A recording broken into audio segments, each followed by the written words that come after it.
হিন্দু রক্ষাকারী হলে কি শঙ্করাচার্যের উপরে এই আঘাত হতো? এরা হিন্দু রক্ষাকারী নয়, এরা হিন্দুকে সামনে রেখে ভোটে জিততে চায়। যে কারণে রাম মন্দির তৈরি করার সময় এই শঙ্করাচার্য বলেছিলেন পুরো মন্দির তৈরি হোক, তারপরে প্রাণ প্রতিষ্ঠা হোক।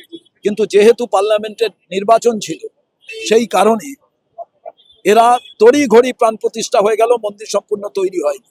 এর প্রতিবাদ এই শঙ্করাচার্য করেছিলেন, তাই সেদিন থেকে এই শঙ্করাচার্যের বিরোধিতা করেন।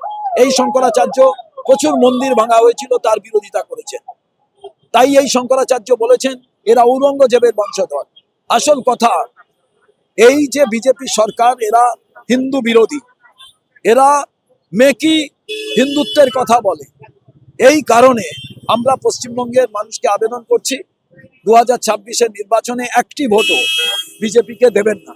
বিজেপিকে ভোট দিলে আপনি হিন্দু হিসাবে শঙ্করাচার্যের উপরে যে আঘাত হয়েছে, এই রকম আঘাত আপনার পাড়ায় আপনার উপরে হবে। অতএব সাবধানে থাকবেন। এবং আমরা মনে করি, ভাই মোহন ভাগবত কে? তার জন্য কোটি কোটি টাকা কেন খরচ হবে? কে সে? মানুষের ট্যাক্সের টাকা। আর শঙ্করাচার্যকে মারা হবে, এর নাম হিন্দু ধর্ম? এর তীব্র আমরা বিরোধিতা করি। সেই কারণে রাজপথে এসে আমরা এর প্রতিবাদ করেছি।